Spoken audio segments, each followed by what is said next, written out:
bien, 8 en punto de la mañana. Les damos la más cordial bienvenida a Diálogo Abierto en simultáneo por TV Perú Noticias y Radio Nacional. Muy buenos días a todos, bienvenidos. Empezamos entonces a ver con más profundidad los temas de la semana de educación, por ejemplo, y sobre todo esta presentación del gabinete Ceballos ante el Pleno del Congreso, que duró nada más y nada menos 15 horas para que al final obviamente obtuvieran el voto de confianza. Así es, tenemos un programa bastante nutrido el día de hoy, como suelen ser los días sábados. Vamos a estar justamente con el presidente del Congreso, Manuel Merino de Lama, conversando sobre este y otros temas también. Vamos a tener al ministro de Educación, vamos a conversar sobre el tema de las clínicas y los cobros que se están realizando ahora en épocas de pandemia. Y nos avisan que ya se encuentra listo el ministro de Educación para comenzar Diálogo Abierto. Carla. Así es, como cada sábado nos acompaña el ministro Martín Benavides para entablar una comunicación además con alumnos y maestros de Aprendo en Casa. Ministro, ¿cómo está? Muy buenos días. Buenos días. Buenos días. Muchas gracias nuevamente por tenerme en el programa. ¿Qué tal? Bueno, va a haber un balance, ¿no es cierto? Los maestros van a presentar un balance mensual del trabajo remoto. ¿Ha habido algún adelanto, ministro, que nos pueda informar? No, esto lo tienen que ir avanzando en función a cómo vaya dándose el trabajo a lo largo de todos los meses. Algunos de ellos ya habían presentado a las UGELes sus informes, otros van a tener que completarlo, pero básicamente ahí de lo que se trata es de poder saber qué es lo que están haciendo los docentes con los estudiantes, ¿no? De primera mano, de la mano de los propios docentes, que es finalmente la finalidad de esta norma, ¿no? Saber cómo se ha ido avanzando, qué se ha ido haciendo, qué actividades han ido desarrollando los docentes, pensando, digamos, siempre en el bienestar de los estudiantes, ¿no? En lo que los estudiantes están recibiendo día a día de parte de sus docentes, que como sabemos están muy comprometidos con la estrategia Aprendo en Casa y en general con la educación peruana, ¿no? Claro que sí. Ministro, pasamos en un momento de pandemia a tener o a necesitar una educación virtual, pero prácticamente de emergencia, algo para lo cual no nos habíamos preparado porque no nos imaginamos el escenario mundial en el cual estamos viviendo. Sin embargo, tenemos que pasar de esta etapa de emergencia, de educación por emergencia, para que esta educación virtual sea lo más óptima posible. Y en ese sentido necesitamos que todos los alumnos de Aprendo en Casa, que en este momento están recibiendo la educación vía televisión, radio o a través de la plataforma del Minedu, puedan tener acceso justamente a estos contenidos y al Internet. Sí. Efectivamente, nosotros desde el momento en que nos trazamos la meta de continuar con el servicio educativo, nos dimos cuenta de una primera limitación, ¿no? Que era que lamentablemente en nuestro país solamente el 30% de los estudiantes podían tener acceso al Internet. Por eso es que, y gracias al apoyo de TV Perú, logramos diseñar esta estrategia multicanal que nos permite haber pasado del 30% de cobertura a aproximadamente un poco más del 90% de cobertura, ¿no? Ayer hemos recibido una nueva encuesta a familias. Tenemos un nivel de llegada de un poco más del 92, 93%, lo cual sin duda es un primer intento de cerrar esta brecha que se nos estaba generando, ¿no? Nos queda un tramo importante, es ese 5 o 6% de los estudiantes del país a los que no estamos llegando con la estrategia multicanal, pero sí estamos todos los días pensando en mejorar lo que hacemos para poder llegar a ellos, ¿no? Ahí viene pronto la estrategia de las tablets, también tenemos varias iniciativas de parte de gobiernos locales de tratar de ampliar la señal de televisión, tenemos docentes que se movilizan con los cuidados respectivos a buscar a los estudiantes, estamos atacando eso por varios lados, ¿no? Bien, ministro, ¿y dónde se encuentra, en qué parte del Perú se encuentra sobre todo este 5 o 6% que todavía no tiene acceso al programa Aprendo en Casa? Le pregunto esto porque es importante vivir esta experiencia de transición de la escolaridad, ¿no? De haber sido 100% presencial, ahora ser 100% virtual, pero probablemente en un futuro sea mixta y tengamos de las dos. Algunos días los chicos vayan al colegio por algunas horas establecidas con la distancia necesaria y durante otros momentos de la semana tengan que continuar recibiendo educación virtual. Sin duda, nosotros siempre hemos dicho que esta estrategia de educación remota, a distancia, ha llegado para quedarse, ¿no? Ya no podemos dejar de perder la oportunidad de ubicarnos en el lugar más alto de la innovación educativa, y eso supone seguir implementando estas iniciativas, así retornemos a la fase presencial, ¿no?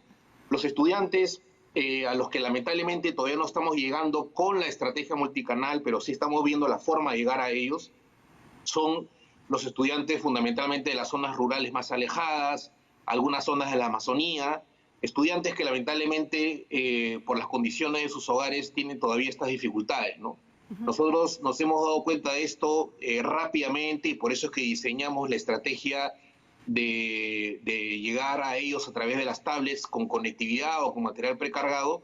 Y por otra parte también estamos pensando en una serie de otras iniciativas que comprometen el trabajo de los gobiernos locales para poder llegar a ellos a través de señales, a través de la ampliación de la señal en esas localidades, ¿no? Claro, pero... ese es un desafío para nosotros, y vamos a seguir intensamente trabajando para que estemos tranquilos cuando todos efectivamente hayan podido acceder al servicio educativo, ¿no? Ministro, ¿y cómo va a ser el tema de este balance, o va a ser también evaluación por parte de los docentes, teniendo en cuenta que muchos de ellos efectivamente no tienen las herramientas por igual? Es decir, algunos pueden tener internet, acceso a internet, y otros simplemente se bajan la información vía internet y luego tienen que ir hasta el pueblo.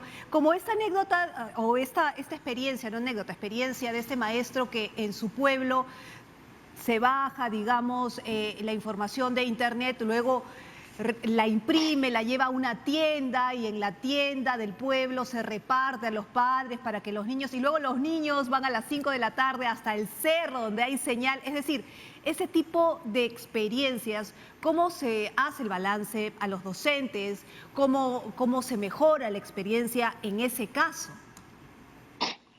Sí, para nosotros es bien importante acceder a esas experiencias de los docentes. Por eso es que estamos pidiendo este informe, en realidad, saber qué es lo que han hecho, qué es lo que han tenido que hacer, hasta dónde han podido avanzar con la cobertura de los temas que tienen que estar cubriendo de la parte del currículo, ¿no? No es la idea de que ese informe nos diga cómo están evaluando sus estudiantes, sino simplemente que nos digan qué es lo que están haciendo, qué áreas han cubierto, qué dificultades han tenido para implementar el currículo tal como está planteado en las orientaciones de este año. Un tema aparte es la evaluación, ¿no? La evaluación, nosotros por ahora estamos considerando que tiene que ser una evaluación formativa, lo que quiere decir que sea una evaluación orientada a darle retroalimentación a los estudiantes.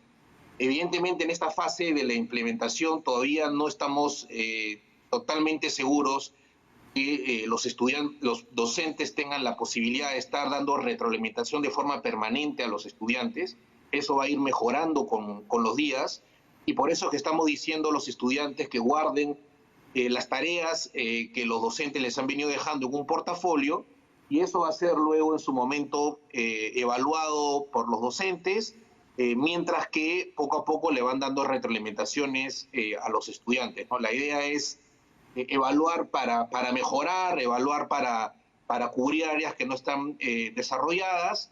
Todavía no estamos pensando en la evaluación más vinculado Ministro. a una nota, una letra, para que los estudiantes sepan en función de eso si es que han avanzado o no han avanzado en determinadas materias. Por ahora estamos pensando en que se les dé retroalimentación más de tipo informativo, que se les explique, y más adelante iremos avanzando en otro tipo de evaluaciones, ¿no? ¿Y cómo poder avanzar o continuar avanzando en este objetivo de que la educación virtual llegue a todos, después del anuncio que ha hecho OCIPTEL sobre que a partir del 3 de junio se puede suspender el servicio para aquellos usuarios que tengan más de 2 o 3 recibos pendientes de pago? Claro, esto va a impactar directamente en el acceso a internet que tengan también los chicos en casa. Muchos de ellos hacen las clases a través del celular del papá o de la mamá, que en este momento no tienen trabajo. La Defensoría del Pueblo se ha mostrado en contra de esta decisión de los OCIPTEL y está pidiendo que lo puedan reconsiderar. ¿Cuál es la posición del Minedu respecto de este tema? Bueno, nuestra posición es que tenemos que garantizar que efectivamente la educación virtual la educación remota se pueda dar sin afectar el derecho a los estudiantes, ¿no? Esa es nuestra posición de principio, ¿no? Sobre esta medida que ha salido tenemos que evaluar su impacto, pero por ahora lo único que yo puedo decir es que nosotros estamos trabajando para garantizar el derecho, ¿no? Y cualquier medida que afecte ese derecho evidentemente nos va a preocupar, ¿no? Tenemos que evaluar el impacto de esa medida en las familias peruanas, las familias que tienen hijos e hijas, ¿no? Pero en acción, ministro, o sea, digamos en concreto, porque si el Ejecutivo en algún momento dio la orden, y así lo ponemos así, ¿no? Dio la orden de que por más que se debiera, no se les iba a cortar el servicio, ¿por qué ahora las compañías están anunciando que lo van a hacer? ¿Por qué el cambio, no? Sí, bueno, como le digo, hay que evaluar esa medida. Nosotros, por el lado sectorial, tenemos que pelear constantemente para que el derecho de los estudiantes no se vea afectado, ¿no? Y en ese sentido, nos preocuparía enormemente que esta norma efectivamente afecte a las familias. Tenemos que evaluar su impacto, ¿no? Todavía no lo hemos hecho. Pediría en todo caso o se sumaría al pedido de la Defensoría para que se pueda reconsiderar esta decisión de parte de OCIPTEL. No conozco el pedido de la Defensoría, no puedo fijar una posición en este momento. Lo único que puedo decir es lo que ya he dicho, ¿no? Nosotros vamos a estar siempre del lado del derecho a la educación y desde ahí no nos vamos a mover, ¿no? Y si es que hay alguna medida que impacte en ese derecho, la tendremos que evaluar y ver qué alternativas proponemos, ¿no? Ahora, antes de pasar ya, porque ya están, digamos, aquellos que están listos para preguntarle como cada semana, ¿están pensando tomar en cuenta aquellos maestros que probablemente se estén quedando sin trabajo en el sector privado para apoyar el sector público? Nosotros tenemos que garantizar que los 110.000 estudiantes que se están trasladando a la escuela pública cuenten efectivamente con un docente y para eso vamos a desarrollar todas las estrategias que sean necesarias para cumplir con eso, ¿no? Este problema que nos está comentando evidentemente es un problema que nos preocupa porque siempre hay que estar del lado, digamos, de las personas que pierden el derecho al trabajo, el derecho a la educación. Lamentablemente muchos de estos colegios privados eran informales, ¿no? Y los docentes no tenían, por ejemplo, no estaban en planilla la mayor parte de los profesores y en ese sentido ellos han sido afectados por estas medidas que han tomado estos colegios privados, ¿no? Pero el problema de su situación laboral, de su derecho al trabajo seguro viene de antes. La mayor parte de los docentes de los colegios que, por ejemplo, tenían en promedio de pensión 200 soles, son docentes que estaban en una situación de informalidad, ¿no? Que no estaban en planilla, ¿no? Esa situación es previa a esta pandemia, ¿no? Bien, son las 8:13. Recuerde que estamos en simultáneo también por Radio Nacional 103.9. Vamos de inmediato a la primera alumna que ya se encuentra lista para trasladarle las preguntas al ministro del sector. Ella se llama María Fernanda Puicón Rabanal, es alumna del Colegio Nuestra Señora de Fátima de La Victoria. María Fernanda, buenos días, bienvenida. Hola, ¿cómo estás? Buenos días, ministro Martín. Buenos días, Perla. Buenos días, Carla. Hola, ¿qué tal? ¿Cuántos años tienes? 9 años. 9 años. ¿Y en qué grado estás? Cuarto grado C. Perfecto. Te dejamos la pantalla para que le preguntes al ministro. Ministro, ¿cuándo entregarán los libros a los estudiantes?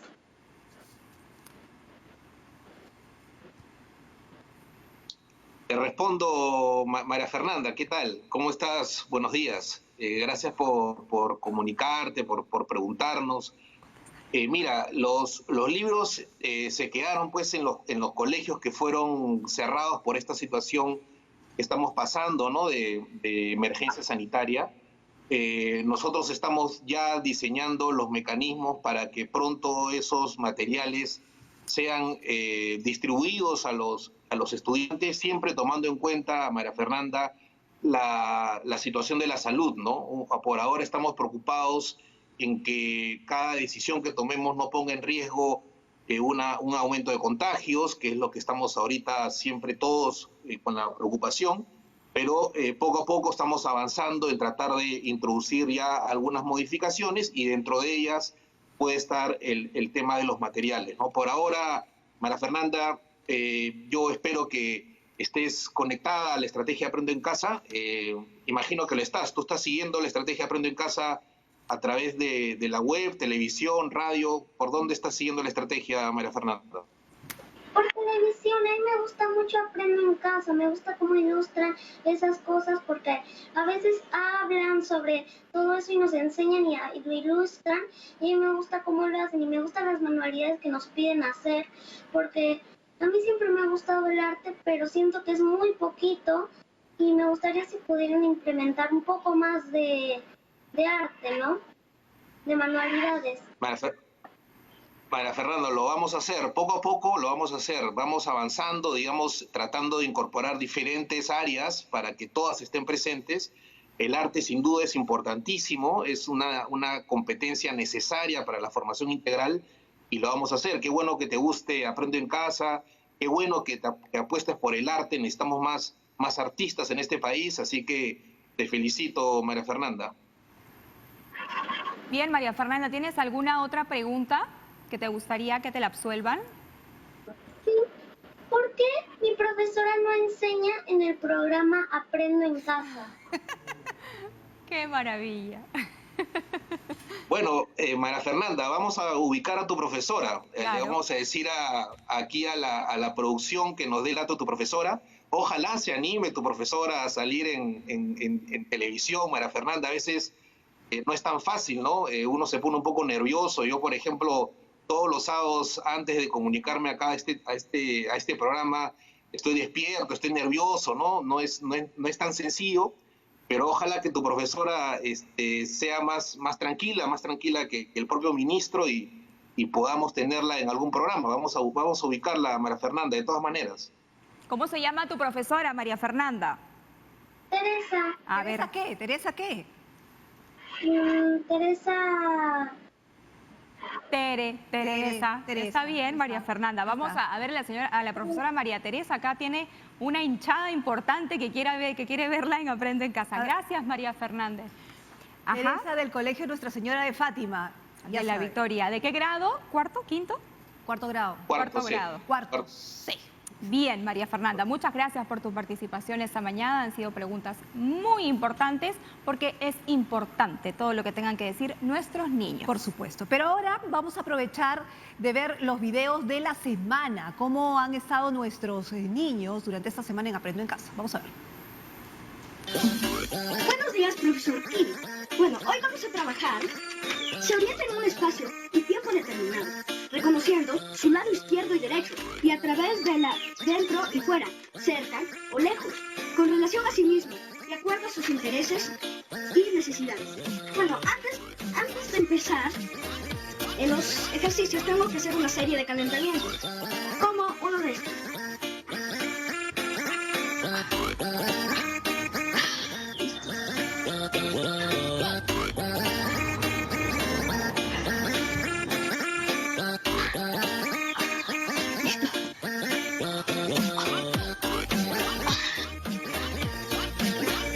Listo.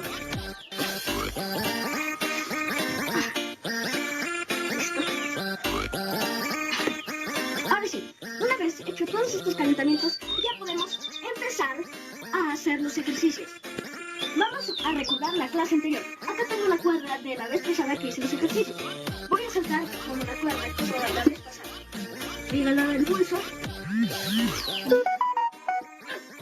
Listo. Bien saltado. Voy a saltar unas 3 veces más. Para que así mi cuerpo esté más reposado para los siguientes ejercicios que aún no he hecho. Y el último, acá, para que sea más difícil. Listo. Ya hice los ejercicios.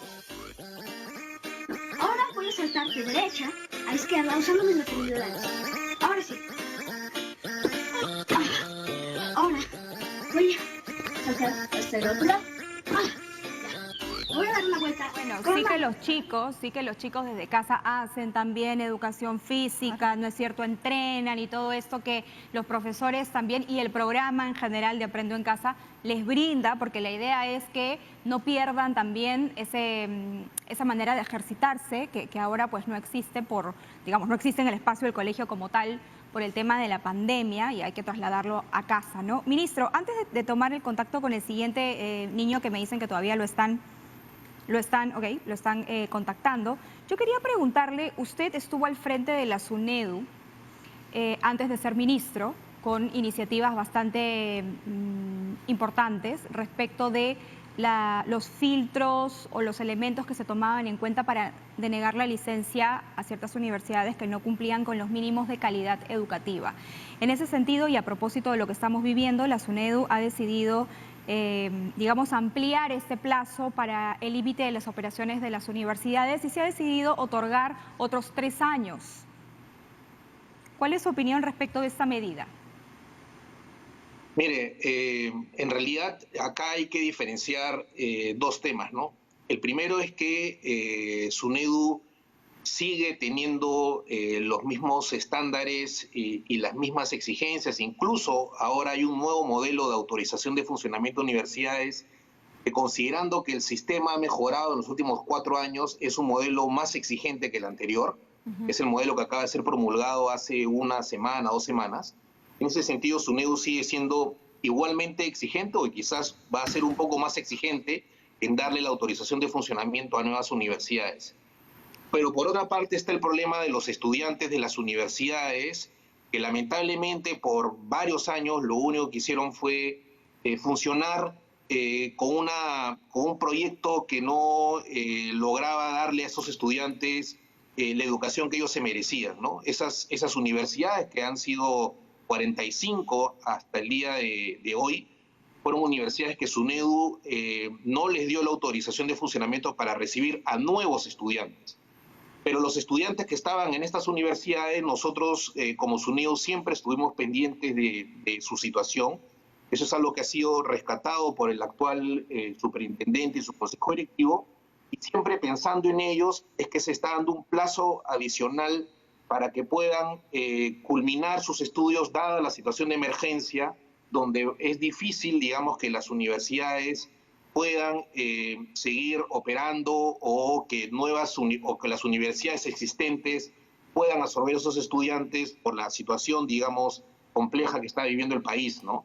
En ese sentido es una medida que busca garantizar la continuidad del servicio de estos estudiantes de estas universidades denegadas que quieran continuar en esas universidades, ¿no? Claro, pero ministro, tenemos que pasar a otro tema, sin duda, a sus alumnos que le quieren preguntar, pero supuestamente entre las cosas y obligaciones que tienen que cumplir las universidades que no han cumplido es precisamente reubicar a estos chicos en otras universidades. Eso ya es responsabilidad de las universidades. Entonces, darles este plazo no es darle más largas también. No es un plazo excesivo, o sea, hablábamos de 2 años, ahora hablamos de 5 años y seguimos teniendo el mismo inconveniente. Universidades que no tienen los estándares mínimos de calidad.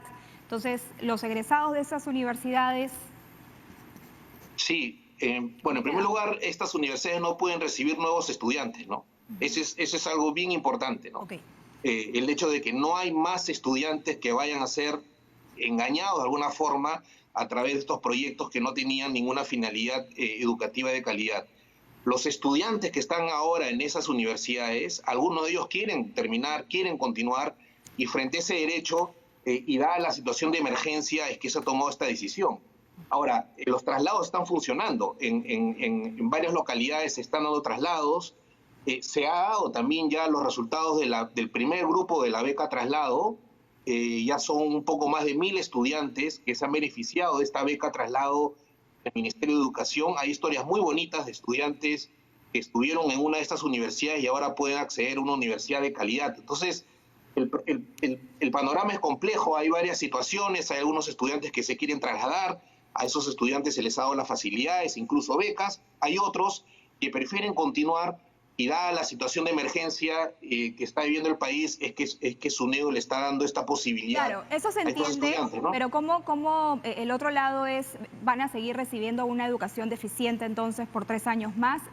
esos alumnos que por ciertas o por distintas razones no puedan migrar a otras universidades. ¿Cómo garantizar que esto no suceda, que se eleve de alguna manera el estándar de estas universidades? Bueno, nosotros como SUNEDU lo que principalmente hemos motivado, bueno, SUNEDU, ya no estoy en SUNEDU, SUNEDU, cuando estaba en SUNEDU, era el que estos estudiantes logren trasladarse a otras universidades, ¿no? Esa fue la finalidad inicial y que las autoridades asuman la responsabilidad de esos estudiantes. Hay problemas que son complejos, como que en algunos lugares no hay la oferta a dónde trasladarse, no hay los programas, y en esas circunstancias es que hay que tomar estas decisiones para no afectar el derecho a la continuidad de los estudios de ese grupo de estudiantes, ¿no? Pero acá lo importante es saber que esas universidades no pueden recibir nuevos estudiantes, que finalmente lo que nosotros siempre hemos querido garantizar por el lado, digamos, de las medidas que se fueron tomando, ¿no? Muy bien. Para los estudiantes que están ahora en estas universidades, para los que no se puedan trasladar, porque hay situaciones que efectivamente hacen difícil su traslado, está esta posibilidad que terminen ahí y, digamos, no se vean afectados, ¿no? Ministro, pero vamos a darle pase a los chicos lo están esperando. Tenemos a Alexander Elías Balbi Cárdenas del Colegio Coronel Portillo de Ucayali, ya lo tenemos en pantalla. Hola, ¿cómo estás? Hola, Alexander, ¿cómo estás? Tu pregunta, por favor, o tus preguntas. La pregunta del señor ministro: ¿podría aumentar las horas de clases de matemática y comunicación? Porque veo que son las más esenciales para la vida. Muy bien, Alexander. Efectivamente, tenemos que aumentar las horas de matemáticas y de comunicación. Yo no estaría tan seguro, Alexander, ahí voy a discrepar un poco de tu posición, pero en una actitud democrática. Los temas vinculados a la ciudadanía, al arte, ¿no? La compañerita anterior, por ejemplo, decía, yo quiero más arte, ¿no? Hay que tratar siempre de tener un balance entre todas las disciplinas, entre todas las áreas, y hacia eso tenemos que ir, ¿no?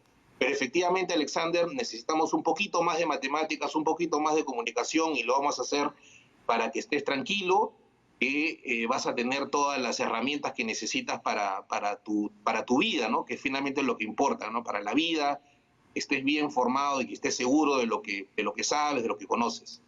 Bien, muchas gracias, Alexander. ¿Tienes alguna otra inquietud? Sí. Mi segunda pregunta es: ¿cómo hace para que los niños de sitios alejados estudien? Porque ahí no hay internet ni televisión.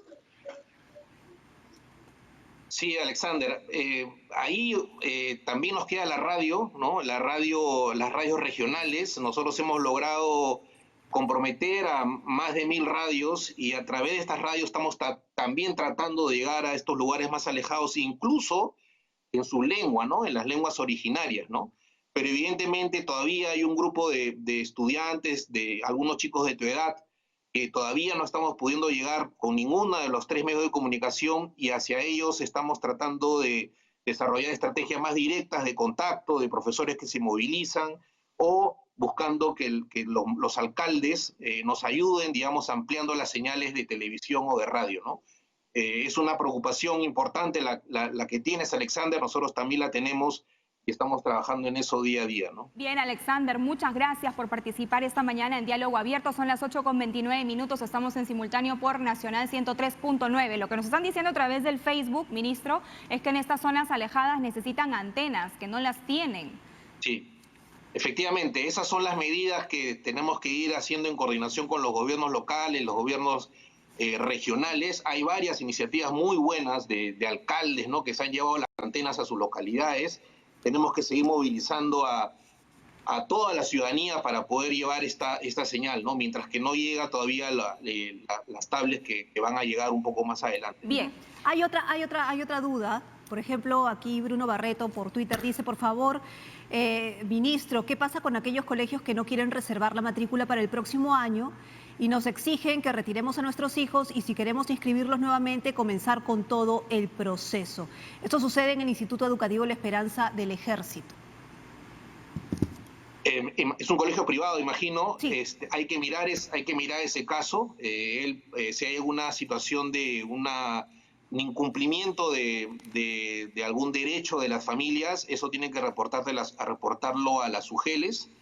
Nosotros hemos sacado el decreto legislativo que obliga a los colegios a ser transparentes y también señala que las familias que quieran retirar a sus estudiantes pueden entrar en una conversación con los colegios privados para que se les devuelva, digamos, el monto invertido o se pueda llegar a un acuerdo para reservar la matrícula si es que no se da la devolución de ese dinero, ¿no? Ahí habría que ver el caso específico, pero si hay algún derecho que se esté incumpliendo, que presente en el caso de las UGELes, ¿no? Nosotros estamos en una supervisión muy activa, ¿no? Ya tenemos supervisados 80% de todos los colegios privados para ver si lograron darle la información que se requería a los papás, la información de sus costos. De ese grupo, aproximadamente la mitad de ellos lo ha hecho, así que estamos mirando la otra mitad para ver qué es lo que ha pasado e iniciar los procesos sancionadores donde correspondan. Bien, vamos ahora a conocer la historia de un profesor que precisamente, se está movilizando casa por casa. Vean ustedes, él mantiene el distanciamiento social, lo hace evidentemente para cumplir con las normas de bioseguridad, pero su mayor objetivo, además de que los alumnos y él mismo estén sanos, es poder impartir la educación. Este docente es reconocido y galardonado con premios por su compromiso con la educación huancabelicana a través de proyectos que busca difundir prácticas que debe incluir el docente, motivando al estudiante para su aprendizaje. Así es, en este año ha decidido desplazarse personalmente a los hogares humildes de los estudiantes que no tienen acceso a medios de comunicación por carecer de equipos como radio, televisión e internet. Y él ha denominado esta iniciativa como Educación Delivery. Justamente lo tenemos ya enlazado para hablar con él. Profesor Gerson Ames, qué gusto tenerlo esta mañana con nosotras y primero que nada felicitaciones. Desde Huancavelica está usted y primero que nada felicitaciones por esta gran labor que viene cumpliendo. ¿Qué tal? ¿Cómo está? Bienvenido. Muchísimas gracias. Un saludo grandísimo, un saludo virtual desde Pampas, Tayacaja, Huancavelica. Primero, ¿cuántas casas visita usted, profesor, en esta Educación Delivery? Bueno, en realidad los docentes ya tenemos establecido la atención, en este caso virtual, a los estudiantes, pero siempre algunos estudiantes que, bueno, incluso cuando era la etapa presencial, los que se sentaban atrás, los que quizás no preguntaban, y bueno, ahora sumado que algunos no tienen a veces, bueno, el teléfono o el saldo, sobre todo, para poder tener la continuidad educativa, se ha priorizado. No son todos los estudiantes, son un grupo pequeño, no focalizado, que tienen estos elementos, que tienen estas debilidades y a lo que se ha visitado, ¿no? No son muchos, llegan incluso a 7 estudiantes nada más. Muy bien, profesor, el ministro lo está escuchando, así que si usted quiere preguntarle algo, quiere hacerle una consulta o contarle una experiencia, adelante. Bueno, el saludo cordial al señor ministro, buenos días.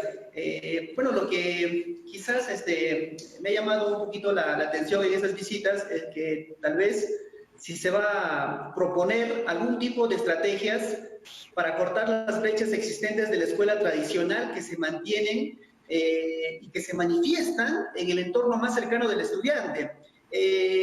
Tanto en el papá, hermano, tíos, que en esta educación virtual son los acompañantes por excelencia, son los que están en casa. Pero quienes tienen en mente, por ejemplo, para el área de matemática, ellos tienen en mente que la matemática es de aplicación directa, de fórmulas, resolución de ejercicios, siguiendo un procedimiento, una demostración. Situación que a veces también se evidencia en la educación presencial. Le comento, en una de las visitas me sorprendí, pues el familiar directo de un estudiante que me había llamado, era un profesional relacionado a la matemática, y me dijo: mi sobrino no me entiende lo que le explico, ni las fórmulas. Le pido a usted, su profesor, le demuestre la pizarra. Bueno, al término de la actividad que realicé, le expliqué al familiar que actualmente lo que buscamos los maestros es el desarrollo del pensamiento matemático. Más aún queremos el desarrollo del pensamiento complejo, en el cual este estudiante logra estructurar la matemática pues, con su entorno, con su contexto. Entonces, no solamente que resuelva ejercicios o problemas, todo suma, es cierto, todo su apoyo, libros que tiene, incluso el libro Baldor suma, pero la matemática ha cambiado. Quizás una de las estrategias sería spots televisivos, spots radiales, afiches, donde se les dé a conocer a los padres el enfoque actual de la matemática y de esta manera mantener la coherencia del enfoque que ya veníamos manejando. No sé si han fijado algún tipo de estrategia para, pues, como lo repito, mantener esta coherencia del enfoque por competencias que desarrollamos.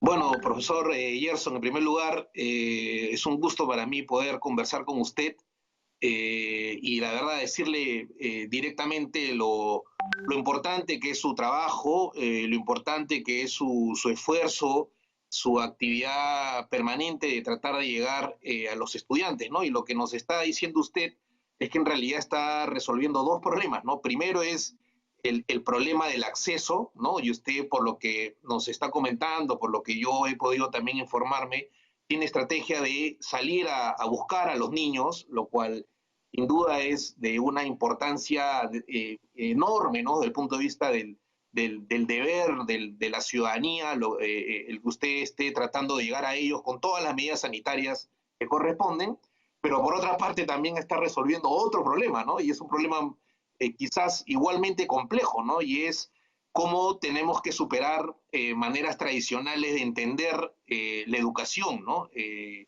se da en el ámbito de las matemáticas, pero también en lo que es ciudadanía, en lo que es la formación, digamos, la comprensión lectora. Todas las disciplinas están atravesadas por este cambio, digamos, que se está tratando de promover en términos de cómo se enseña y cómo se aprende en las disciplinas, ¿no?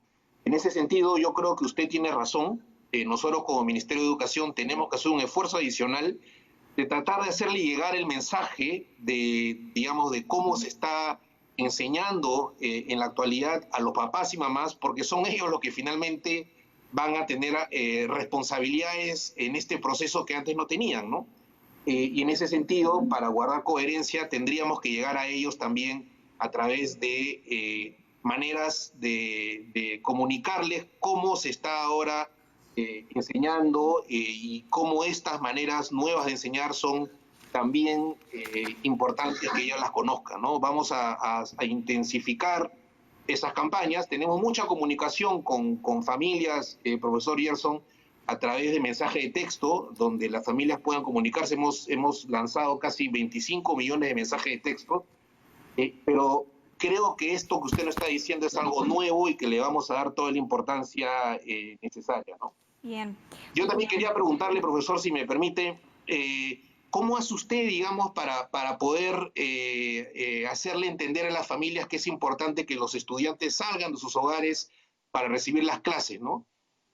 Porque sin duda una de las preocupaciones que nosotros tenemos como sector es cómo lidiar con el miedo de las familias, incluso en zonas donde no hay niveles de contagio importantes, para que puedan confiar en que si las cosas se organizan bien, se pueden llevar a cabo sin problemas. ¿Cómo hace usted con ese tema? ¿Cómo ha conversado con las familias? Sí, en realidad la comunicación por vía telefónica con los padres de familia es de la mejor manera y lo más coherente posible, ¿no? Siempre bajo el aspecto de la responsabilidad y sobre todo la protección de salud. Ellos son los que piden, ellos son los que solicitan, viendo una necesidad del mismo estudiante. Entonces ellos están muy, la verdad, muy contentos por esta situación y también no hay ¿cómo se llama? Este estereotipo del miedo en sí, porque vamos a más o menos a contextualizar que hace ya 2 semanas los chicos pueden salir 30 minutos de sus casas. Entonces, bueno, en mi caso no salen prácticamente hacia la puerta, pero sí. Ahora, lo que sí también era el protocolo, tampoco no es salir por salir, no es que uno va a salir y a cualquier momento. Hay un protocolo, incluso hay un momento en el cual el maestro puede salir. Hay un momento de la población a las 11, 12 del día está atiborrando los mercados. Ese no es el momento preciso. Incluso el estudiante tiene también pues, sus clases ya en horario estandarizado. Entonces, quizás 2 de la tarde es un buen momento. Hay un protocolo incluso de ver el clima también, y hay muchas situaciones incluso de también nuestro cuidado personal y la manera como está el estudiante y el papá también en la parte afectiva. Esta parte de la vida blanda también cuenta muchísimo. Entonces, salir a un lugar es primero focalizar, sobre todo a estos estudiantes que tienen mayor necesidad y que aparecen muchas veces en este registro de seguimiento, acompañamiento, como no ha habido, como el estudiante que no está, que no participa activamente. Entonces, a ellos son básicamente, ¿no? Bien. Bien, profesor, muchas gracias por su participación en Diálogo Abierto. Ministro, tenemos que ir cerrando, no sin antes poner en pantalla las claquetas de los horarios de Aprendo en Casa. Recuerde, inicial de 9:30 a 10 de la mañana. Primaria de 10 a 11 de la mañana. Secundaria de 2 de la tarde a 4 de la tarde. Antes de irnos, ministro, preguntarle por el tema político, ¿no? La renuncia de la ministra de Cultura, Sonia Guillén, que vendría a ser la 10ª baja desde que el presidente Martín Vizcarra, no la 10ª baja, el 10º cambio, desde que el presidente Martín Vizcarra asumió el encargo presidencial. Bueno, sí, yo lamento mucho esa situación. La ministra la pude conocer en los consejos de ministros. Siempre tuvo una posición de defensa de las poblaciones indígenas, de los pueblos originarios. Siempre estuvo preocupada por la situación de los artistas. Hace poco sacaron un decreto de urgencia que va a facilitar, digamos, la continuidad del desarrollo de las industrias culturales. Y en ese sentido, como buena profesional, me apena que salga del gabinete, ¿no? Ok, pero ya, o sea, digamos, si es que no ha habido responsabilidad en el escándalo de Richard Swing, porque ese ha sido el tema, básicamente, ¿no? El tema mediático, no ha habido una explicación respecto a ese tema, ministro. Lamentablemente todo el mundo la está esperando. ¿Va a haber alguna explicación? ¿Quién va a ser el nuevo ministro? ¿Cuándo va a ser la juramentación? Bueno, la verdad que yo de eso no les puedo informar porque yo me he enterado recién en la noche de la renuncia. Veremos cómo se toca el tema.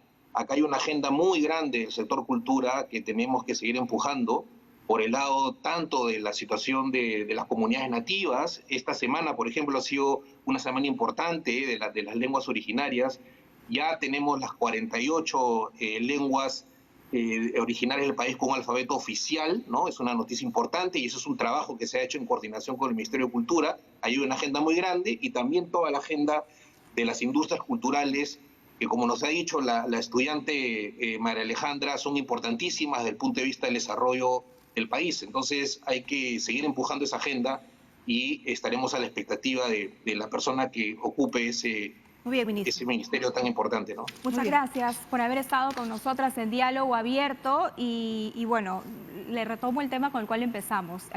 1 de cada 3 se quedaría sin conectividad de Internet y eso puede ser fatal en un momento en el cual necesitamos de la educación virtual y que muchos papás no están percibiendo lo mismo por esta pandemia. Ojalá se pueda hacer algún tipo de coordinación desde el Ejecutivo con OCIPTEL para ver si se puede reconsiderar esta medida. Muchas gracias por estar con nosotras. Y para no terminar, digamos, con una noticia tan lamentable como sería esa, decirles que el acceso a la web Aprendo en Casa no consume datos, ¿no? Por el lado de las familias, ¿no? Pero sin duda vamos a estar atentos a que no se vea afectados, por ejemplo, docentes o algunos otros actores del sector educativo. ¿Lo asegura? ¿Lo tiene asegurado o no? El consumo de datos de la plataforma Aprendo en Casa, o sea, no consume. O sea, No. ¿Asegura que haya Internet para los docentes, digámoslo así? No, lo que yo puedo asegurar es que vamos a estar muy pendientes, muy vigilantes, que el derecho de los estudiantes no se vea afectado, ¿no? No tengo yo los datos sobre el impacto de esa medida en la situación actual, ¿no? Claro, porque si no, todo el esfuerzo que se está haciendo, no quisiéramos, pues, ¿no? Que no se consume. Sin duda. Vamos a estar atentos. Hay que garantizar el derecho. Nos tenemos que ir. Muchas gracias, ministro. Muy buenos días. Nos vemos el próximo sábado. Hacemos una pausa comercial a las 8:44 y regresamos también en simultáneo por Nacional 103.9.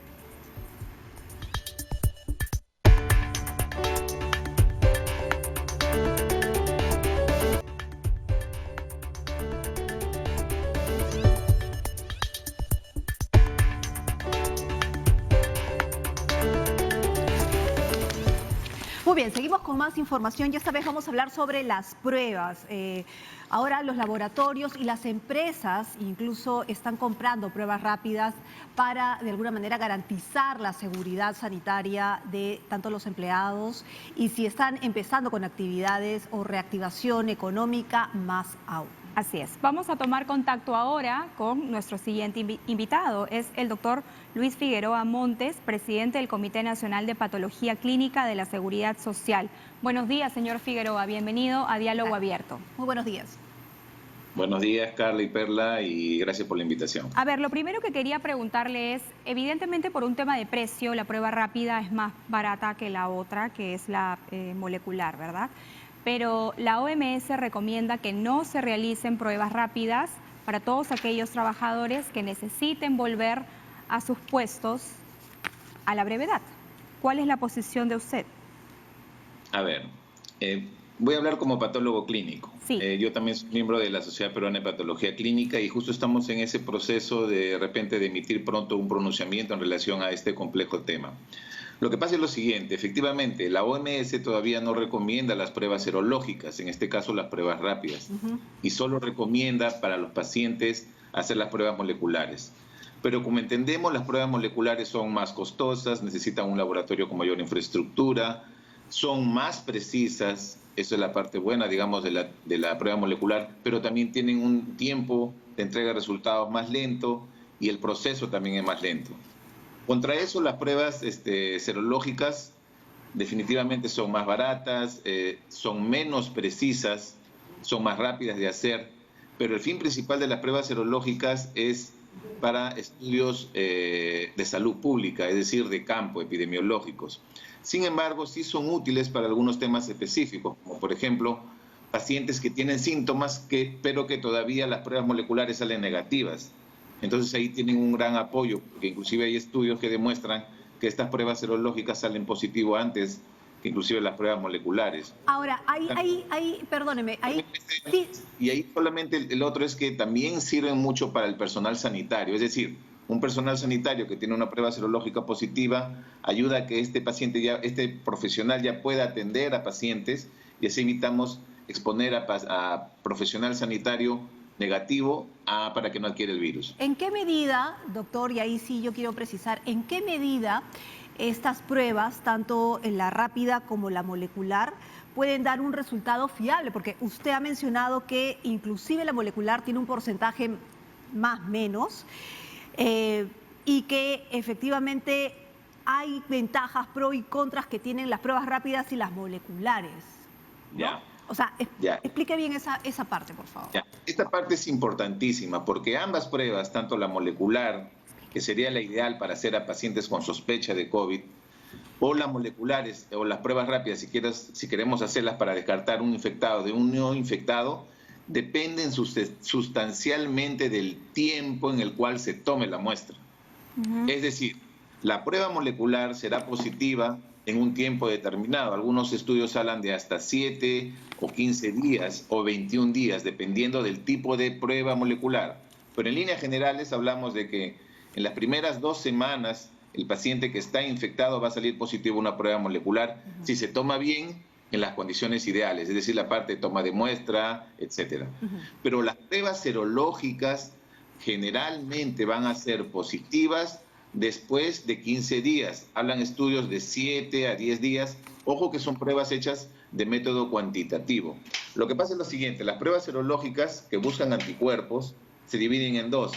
Las cualitativas, que es la que está usando actualmente el Estado, que me miden solamente una cualidad de positivo o negativo, enfermo sano, infectado o no infectado, o las cuantitativas, que me determinan lo mismo, pero yo lo proceso en equipos automatizados y me permite determinar la cantidad de anticuerpo que ese paciente tiene, que en realidad serían mucho más sensibles y más específicas. Entonces acá un tema interesante es el tema de la sensibilidad. Por ejemplo, el 29 de mayo a las 2 de la tarde el Ministerio de Salud tuiteó de que las pruebas rápidas tenían 91% de sensibilidad y servían para el diagnóstico y vigilancia epidemiológica. Un estudio realizado por el Instituto Nacional de Salud al inicio para evaluar justo cómo respondían estas pruebas comparándolas con la biología molecular realizada por Vidal y colaboradores, demostró que en la primera semana estas pruebas rápidas tenían una sensibilidad del 0%, en la segunda semana del 33% y después de la segunda semana del 50%. Y al final el estudio dice que estas pruebas tienen una sensibilidad promedio del 50 y tantos %. Ya, pero esto es en tanto una persona haya sido contagiada hace 2 semanas. Antes la prueba rápida no va a tener mayor efectividad. De allí, su no sé si peligrosidad sea la palabra, pero de allí su falencia en todo caso. Correcto, esa es la gran debilidad, porque, ojo, las pruebas rápidas o las pruebas serológicas buscan la respuesta de nuestro sistema inmunológico. Claro. En cambio, las pruebas moleculares buscan al virus, que es diferente. Entonces, sí se recomendaría para estas empresas que quieren volver a operar que sea mejor que a sus trabajadores les hagan las moleculares, tal cual lo está planteando la OMS. Lo que pasa es lo siguiente, ahí es un tema también de costo. Implementar pruebas moleculares no es tan sencillo. Como vemos, hay muchas limitaciones a nivel del país para que en cada región, por ejemplo, existan laboratorios de biología molecular. Aparte de que es costoso porque hay que implementar laboratorios con equipamiento no analítico, necesitamos recurso humano que conozca procesar pruebas moleculares. Entonces, existen varias limitaciones. Yo creo que el uso de las pruebas rápidas puede estar bien enfocado si se interpreta y si se procesa adecuadamente. Y ahí viene un tema importante. Los asintomáticos, ¿no? Bueno, claro, estamos hablando de la población sintomática si se utiliza para fines de tamizaje. Ajá. Y si se quiere utilizar inclusive para reincorporación laboral. Y eso dependerá mucho cómo se elaboren los protocolos. Pero antes de entrar a ese campo, lo que quiero decir es que los exámenes de laboratorio deben ser realizados por profesionales de la medicina de laboratorio. En el caso de nuestro país, por las unidades prestadoras de servicios de patología clínica, públicos o privados, liderados por clínicos y profesionales que conocen de ese tema. Doctor, en el caso de los asintomáticos, se está demostrando que la prevalencia de estos casos es más alta de lo que se esperaba, es decir, ¿hay más asintomáticos de lo que se creía? A ver, sabemos que en realidad el 80% de los pacientes van a presentar pocos síntomas o ausencia de síntomas, es decir, van a tener una presentación leve en la enfermedad. Es decir, de 10 pacientes que tengan coronavirus, 8 o no presentan síntomas o tendrán síntomas tan pequeños que a veces pueden ser imperceptibles. El 80% de pacientes puede ser asintomático, entonces. Es lo que actualmente más o menos, no necesariamente sintomático, pero dentro de ese 80% vamos a tener un porcentaje importante de pacientes que no van a desarrollar síntomas. Pero de esos asintomáticos, y esto es lo interesante, de esos asintomáticos hay algunos que contagian, y eso es lo que se ha mencionado todo el tiempo, pero hay otros que no contagian. ¿Es cierto? Ya. Bueno, eso en realidad es debatible. Lo que pasa es lo siguiente. Una de las principales características que tiene el coronavirus es justo la capacidad que tiene de transmitirse justo, inclusive antes de que el paciente pueda tener síntomas. Si hablamos de pacientes sintomáticos, un paciente sintomático con síntomas leves ya 2 días antes se estaba transmitiendo. Peor aún en aquellos que no tienen síntomas. De ahí la importancia del uso de la mascarilla, por ejemplo. La mascarilla se ha visto que es útil para prevenir que estos pacientes puedan transmitir. De ahí la importancia del distanciamiento social. Ahora, si tenemos esta estadística que es bastante importante, es decir, que el 80% de los contagiados no va a presentar ningún síntoma, va a ser asintomático o va a presentar síntomas muy leves, teniendo esta información tan valiosa, la prueba que se le debe practicar entonces a estas personas debe ser ¿cuál? ¿La molecular o la prueba rápida? Ya, ahí viene justo el detalle.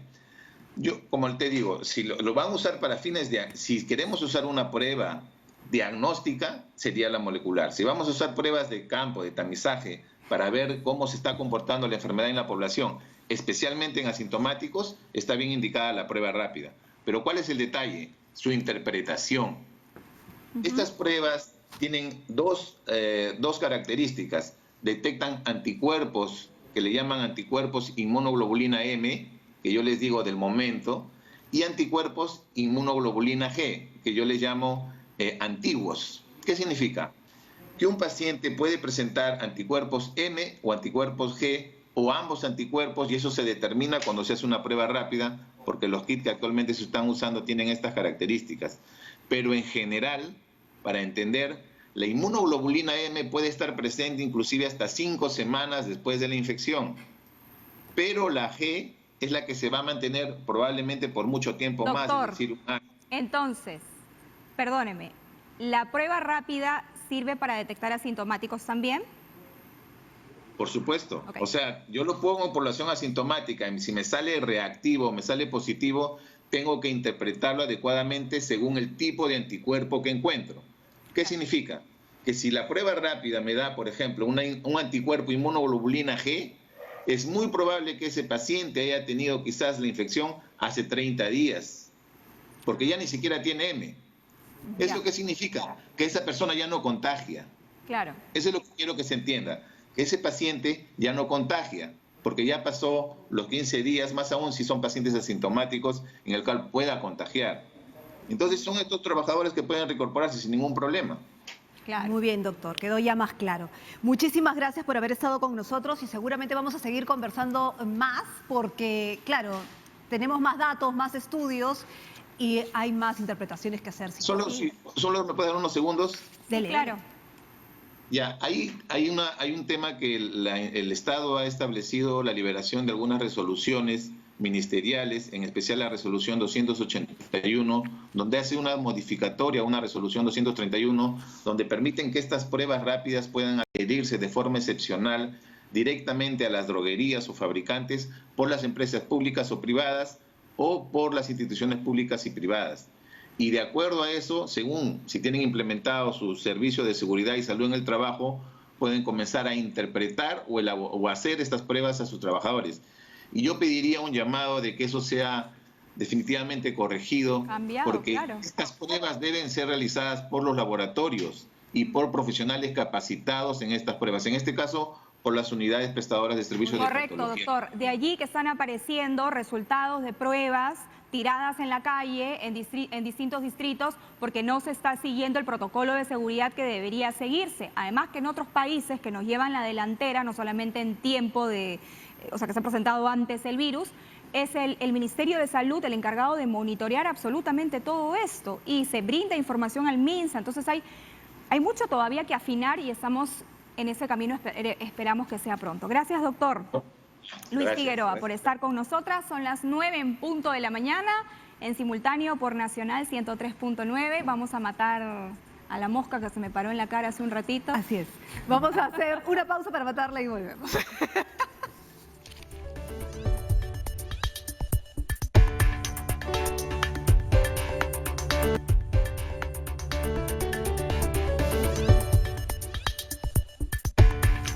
Bien, vamos a hablar ahora, o vamos a continuar hablando de la salud, pero ahora del servicio que están prestando las clínicas en esta emergencia y cómo se están portando las clínicas referente a las personas que necesitan con urgencia la atención por COVID-19.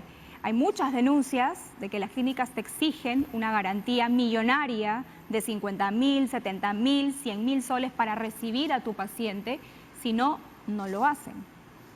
Ahora, ¿en qué queda el seguro que tienes, no? También, ¿el seguro te cubre o no te cubre, no es cierto, la enfermedad de COVID? Bueno, parece ser que la Comisión de Salud del Congreso está listando un proyecto sobre los costos precisamente de la clínica. Ahora, ¿se pueden normar, no se pueden normar? Porque pueden decir, bueno, estamos en libre demanda y oferta, en fin. Vamos a conversar con Omar Merino, presidente de la Comisión de Salud del Congreso, que ya está enlazado con nosotros. Señor Merino, ¿cómo está? Muy buenos días. Muy buenos días, Carla. ¿Cómo está? ¿Qué tal? Congresista, cuéntenos, por favor, de qué va este proyecto de ley para homogenizar los costos en las clínicas. En realidad, bueno, es un proyecto que estamos formulando conjuntamente con los asesores para estandarizar los costos y los precios de medicamentos en los diferentes establecimientos de salud privados. En realidad, porque estos últimos tiempos, últimas semanas, vimos pues el alto costo que empiezan a cobrar a pacientes que están acudiendo de repente para la utilización de una cama en UCI.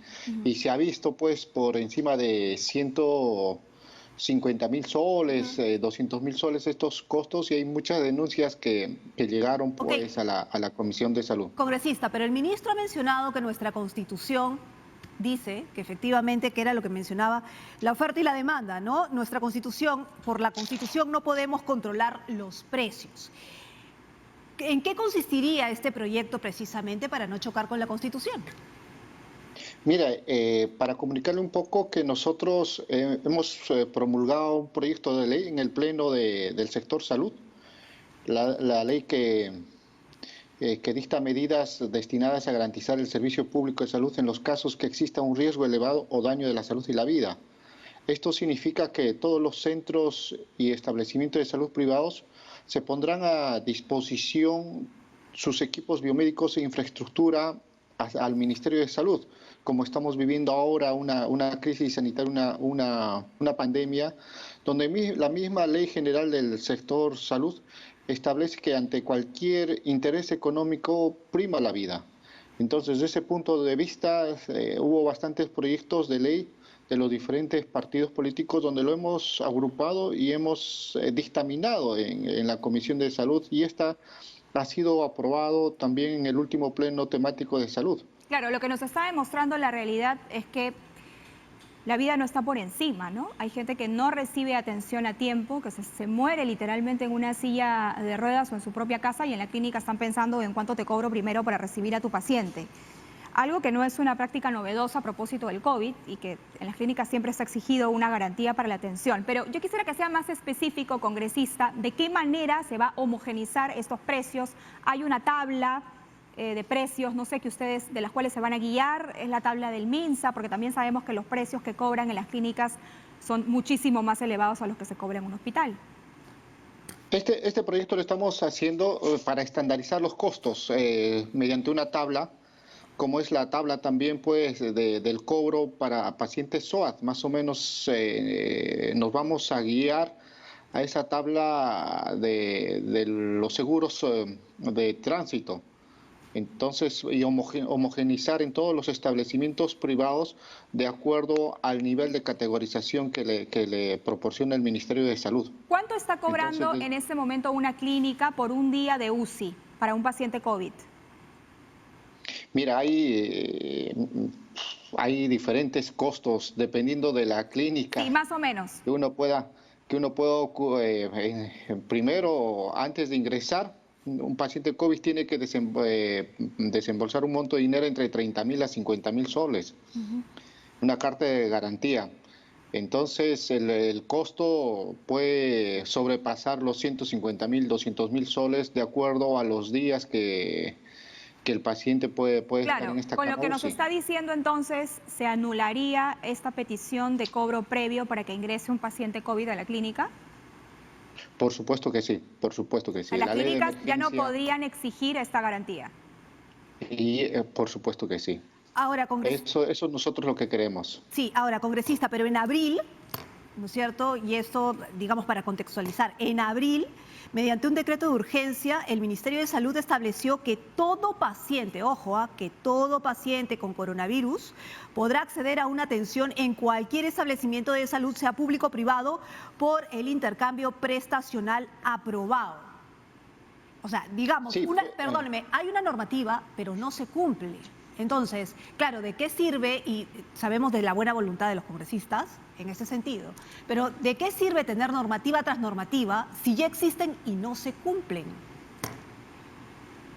Es un decreto legislativo que salió en el sentido de que todos los establecimientos privados se sumarían al Ministerio de Salud para la atención de pacientes COVID, siendo de repente estos hospitales COVID no teniendo camas a disposición, bueno, se podría transferir a pacientes COVID a entidades privadas. Pero acá es lo negativo. Pero no ha pasado. El Estado va a asumir la responsabilidad del costo en la atención de estos pacientes. ¿Quién va a pagar? Es el Estado el que va a asumir el costo. Entonces no hay una tarifa diferenciada para la atención de estos pacientes COVID en las entidades privadas. Entonces, hay, se podría decir, diferencias entre el cobro entre una y otra clínica. Por eso, usted es médico también y que quisiera que sea también más preciso en ese punto. ¿Cuánto cuesta una cama COVID aproximadamente en el hospital y cuánto nos está cobrando la clínica? Porque sí. Mire, en un hospital del sector público puede costar pues entre 200 a 500 soles, dependiendo, como le digo, de la utilización de los equipos y de la utilización de fármacos. Claro, Pero llámese... una clínica Ajá. por día 10.000 soles, Claro. 5.000 a 10.000 soles, dependiendo de la Llámese clínica. costo en la salud pública, porque lo queremos poner en términos de números, ¿verdad? Pero en realidad es el costo que asume cada uno cuando tiene seguro. ¿Y qué pasa con las personas que no tienen seguro en este momento y que se infectan de COVID? Perdón, no le escuché. ¿Qué sucedería con las personas que no tienen seguro y que se infectan de COVID? Ahí viene la ley de emergencia. Uh-huh. La ley de emergencia donde todo paciente tiene derecho a la atención en cualquier establecimiento, sea privado o público. ¿Cuándo estarían de sometiendo a votación o cómo sería el curso de esta iniciativa legislativa para ya tenerla lista y que se pueda aplicar? Nosotros en esta semana lo estamos ingresando por mesa de partes del Congreso y posteriormente lo vamos a... Ya la mesa directiva se encarga en trasladarlo el proyecto de ley a la Comisión de Salud para poder hacer su dictamen o aprobar el predictamen y posteriormente pasarlo a ¿Hay pleno consenso congresista de las distintas bancadas como para que se pueda efectivamente aprobar esta normativa? Sí, hemos hablado con varias bancadas y también ellos tienen iniciativas de proyectos de ley encaminados hacia el cobro en las clínicas privadas. Muy bien, hay un consenso. ¿De qué bancadas? Conversé con los de Somos Perú, que también hay médicos en este grupo parlamentario. También conversé con Acción Popular. Uh-huh. También tienen interés en esta iniciativa de ley. Okay. Y ustedes de APP. Correcto. Y Alianza para el Progreso. Sí, bueno. Siempre tenemos que velar también la salud de todos nuestros usuarios. Por supuesto. La vida antes que nada. La vida antes que 70.000, que 30.000 y que 50.000 soles. Cuando una cama UCI en un hospital te cuesta 200 a 300, en una clínica no te puede costar 10.000 soles. Es decir, hay una sobrevaloración totalmente del servicio que se da y que ni siquiera se da, porque realmente no están recibiendo a los pacientes y el paciente no paga primero. Entonces el dinero no puede estar primero que la vida. Y esto, ojo, es algo que ya se está haciendo en otros países. En España se ha tomado de alguna manera el control momentáneamente de las clínicas para atender a los pacientes con coronavirus, ¿verdad? Usted no me dejará mentir, congresista. Incluso se ha tomado disposición de los ventiladores mecánicos que no se están utilizando en las clínicas, sin dejarlas desabastecidas, para que puedan servir para estos pacientes COVID, o de las clínicas estéticas, por ejemplo, que tienen respiradores artificiales por el tipo de intervenciones que hacen y que en este momento no se están utilizando y que bien podrían servir para salvarle la vida a alguien. Sí, definitivamente, Carla. En el segundo dictamen que nosotros aprobamos en el último pleno temático de salud, indica esto: la ley que dicta medidas destinadas a garantizar el servicio público de salud en los casos que existe un riesgo elevado o daño a la salud de la vida. Esta ley está aprobado ya en el pleno, donde los centros y establecimientos de salud privados podrán a disposición sus equipos biomédicos, como son pues los ventiladores mecánicos e infraestructura al Ministerio de Salud. Solo falta que lo apruebe pues el Ejecutivo, porque esté ya en sus manos del Ejecutivo, y ha sido aprobado por unanimidad con 128 votos a favor. Muy bien, muy bien. Muchísimas gracias, señor Merino, Omar Merino López, presidente de la Comisión de Salud del Congreso. Vamos a estar conversando con él más adelante seguramente para ver si se aprueba o no. El hecho concreto es que el Ejecutivo podría, en todo caso, normar el tema de las clínicas. Debería. Pero hay otro tema más importante también, que es el tema de los seguros, y seguramente lo vamos a ir viendo más adelante porque, ojo, y hay que revisar el tema de los seguros. Hay seguros que no cubren el tema de COVID. ¿Y de qué sirve para un usuario haber estado pagando su seguro si al seguro final no lo va? particular? Sí, seguro particular. Claro. Hacemos una pausa, volvemos con más. Vamos a hablar también con el presidente del Congreso respecto al voto de confianza brindado al Ejecutivo.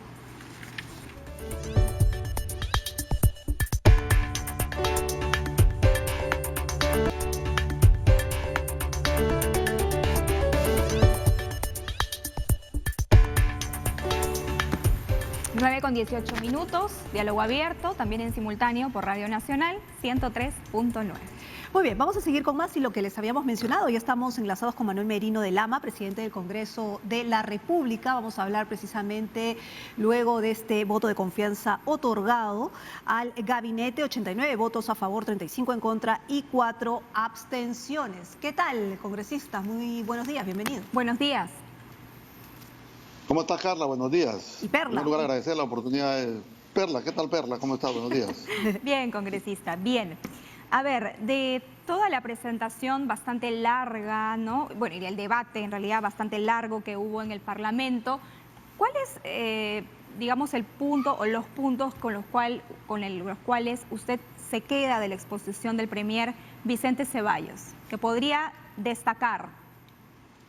Bueno, yo primero creo que la parte mucho más importante que tuvo el presidente del Consejo de Ministros es su última parte no de la exposición, sino ya de las respuestas, donde él hace disculpas públicas. Yo creo que en ese momento tuvo una variante importante, porque dicho sea de paso, los propios grupos políticos aún todavía tenían indecisión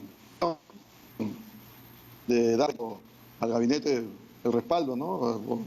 En este caso lo solicitado por el propio presidente del Consejo de Ministros de acuerdo al artículo 130 de la Constitución Política, que creo que sin lugar a dudas durante toda la exposición el ministro en todo momento ha tratado de explicar el gran esfuerzo que viene haciendo el gobierno. Creo que nosotros somos conscientes.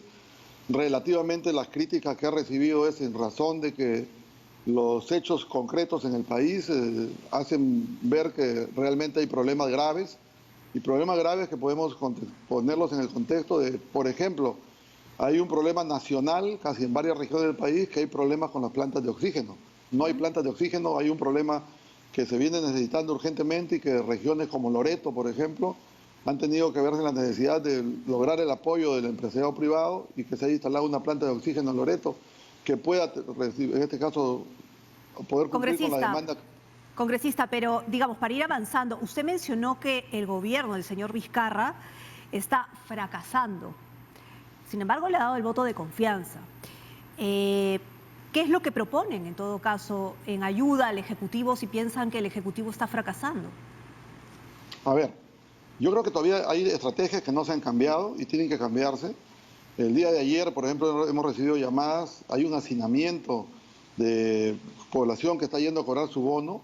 Aún no se ha descentralizado el pago del bono. Yo creo que ahí la ministra del sector debería preocuparse por poder hacer alianzas estratégicas, en este caso con las instituciones financieras, con el propio Banco de la Nación, para que ellos de una manera descentralista puedan utilizar las instalaciones de los municipios y en este caso la población de los distritos más alejados o los distritos adyacentes a las capitales de las provincias puedan en su lugar de origen pagarles y no traerlos a las capitales, donde lamentablemente ese hacinamiento continúa el contagio. Es cierto, congresista, es cierto, pero ¿cómo va a ayudar el Congreso al Ejecutivo? Es decir, por el caso de Acción Popular nada más, ¿no es cierto? 7 de los 25 congresistas de Acción Popular han presentado un proyecto de ley que declara de interés nacional la convocatoria a un referéndum para modificar la Constitución. Paul García Oviedo propone que accedan a una vivienda digna las posesiones informales que se hayan constituido sobre propiedad estatal al 31 de diciembre de 2016. Orlando Arapa Roque plantea dejar sin efecto e impedir cualquier renovación de permiso temporal de permanencia otorgados a ciudadanos venezolanos y dispone su retorno a su país. Estos son los proyectos que Acción Popular está proponiendo en época de pandemia. Insisto, ¿cuál es la ayuda del Congreso? A ver, lo que pasa, mira, la ayuda del Congreso es haber hecho un pleno temático en salud. Le estamos dando los instrumentos que no ha tenido el gobierno para que en aquellos gobiernos regionales donde falta capacidad de liderazgo de parte del gobernador regional, donde hay notoriamente una deficiencia en la respuesta que tiene que tener el gobierno regional, habiendo recibido recursos económicos para poder atender la pandemia, y no lo viene utilizando y tiene digamos, una capacidad ejecutiva de no más allá del 20-25%, y hay una escasez notoria en el ambiente, digamos, de los propios, digamos, trajes de protección, de las propias mascarillas, de la propia tensión en oxígeno, como lo venía mencionando. Hemos dado el instrumento. Nosotros, el Congreso de la República hizo un pleno temático y en el tema de salud se ha declarado una emergencia en salud y se le está dando la posibilidad para que como órgano rector el Ministerio de Salud, el MINSA, pueda inmediatamente intervenir directamente y asumir el liderazgo para poder contener esta deficiencia, en este caso regional. Pero políticamente están ayudando al Ejecutivo o les están poniendo piedras en el camino. Esa es la pregunta que le hago directamente. Con estos proyectos que están ustedes proponiendo, ¿o los van a dejar de lado por el momento? En lo que corresponde a los proyectos, la naturaleza lamentablemente le da la posibilidad a cualquier parlamentario, más allá del grupo político que sea, en presentar cualquier iniciativa legislativa. Ahora, que esas iniciativas legislativas se vean, las decisiones van a estar en la mayoría sobre las minorías. Vamos a continuar. Naturalmente, como tú acabas de mencionar algunas iniciativas puntuales, son las comisiones. Bien, tenemos un problema con la señal del presidente del Congreso. Le pedimos, por favor, congresista, que se mantenga en línea. Vamos a unos segundos, vamos a darle pase a nuestro compañero Franco Mesa con información en vivo. Franco, buenos días, adelante. A más diagnósticos, a mayor cobertura, mayor número de casos. Sin embargo, cuando se hace la proyección de los casos, el análisis de las tasas, estamos viendo que efectivamente el número de casos ha llegado a un punto límite, se mantiene estable en ese punto. Sin embargo, es una estabilidad frágil debido a lo que yo les acabo de manifestar. Es muy dinámico.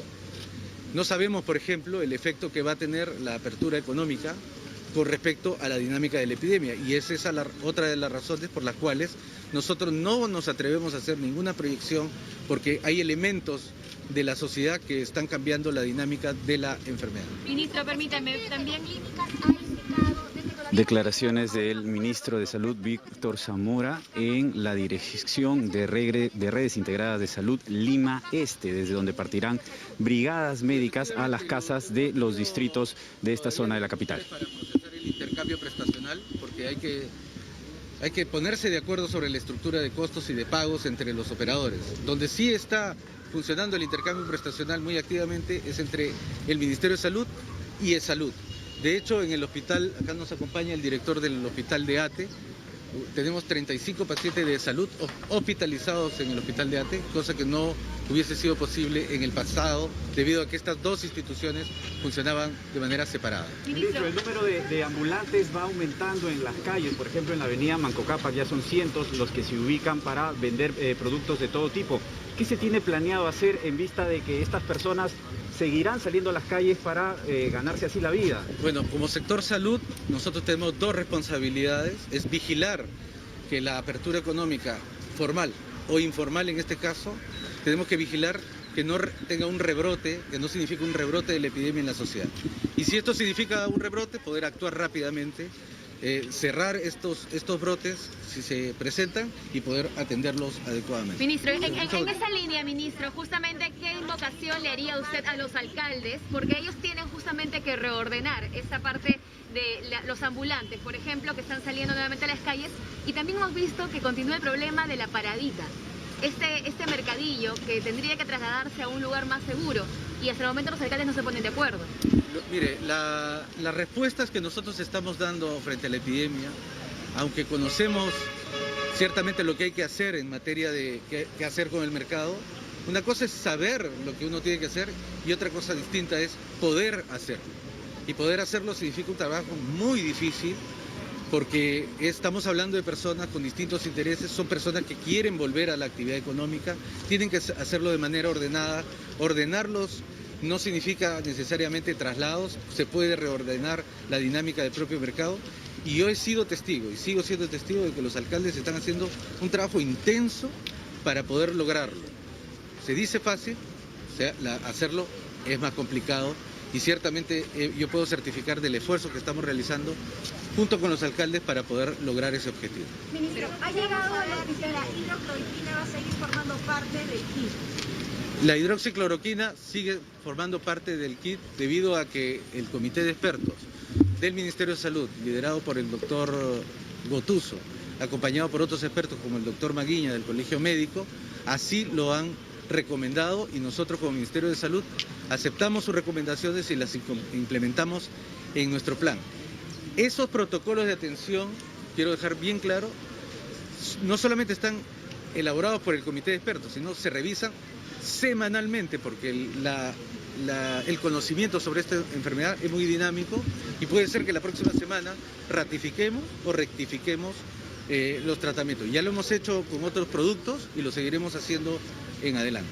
Ministro, ha llegado hasta el hospital Hipólito Unanue que tiene ya en toda esta cuarentena 7 protestas. Ellos manifiestan que se sienten abandonados por enfermeros y técnicos asistenciales. ¿Saben la problemática que hay en este hospital? Nosotros somos conscientes de la problemática. Nuevamente, nosotros hemos decidido pagar las deudas, eliminar los contratos por terceros, movilizar esos contratos a contratos CAS, darles todos los bonos, el seguro de riesgo de vida. Esas decisiones están en proceso de implementación. En algunos lugares ha sido más fácil que en otros, debido, por ejemplo, que hay deudas de contratos con terceros que nunca debieron asumirse y que no tienen documentación para aprobarlo. Ese es solo un ejemplo, no digo que sea el caso del Hospital Hipólito Unanue, pero ciertamente caso por caso estamos tratando de resolverlo. Soy consciente y me auno a la preocupación que tienen mis colegas de que esos temas contractuales no hayan sido resueltos hasta ahora. Estamos haciendo lo posible, pero dentro del marco de la ley. Ya hemos cubierto cerca del 80% de las deudas, están pagadas. Los contratos de CAS han subido en todo el país. Sin embargo, hay bolsones que todavía quedan, que son difíciles de resolver por problemas legales. Pero estamos en ese... Ministro, cambiando de tema, ¿qué opinión le merece la renuncia de la señora Guillén al Ministerio de Cultura? Todos los ministros estamos en constante evaluación. Todos los ministros ponemos a disposición constantemente a evaluación del presidente. Somos cargo de confianza y como tal, tengo entendido que ella puso su cargo a disposición del presidente, él ha aceptado esa decisión y se está implementando. El COVID-19 es dinámico, se puede esperar de que hayan más picos, o sea, que se presenten más de 6.500 nuevos casos por día. Como la enfermedad es dinámica, efectivamente, nosotros vamos a ver un comportamiento distinto en distintas partes del país, como lo estamos viendo actualmente.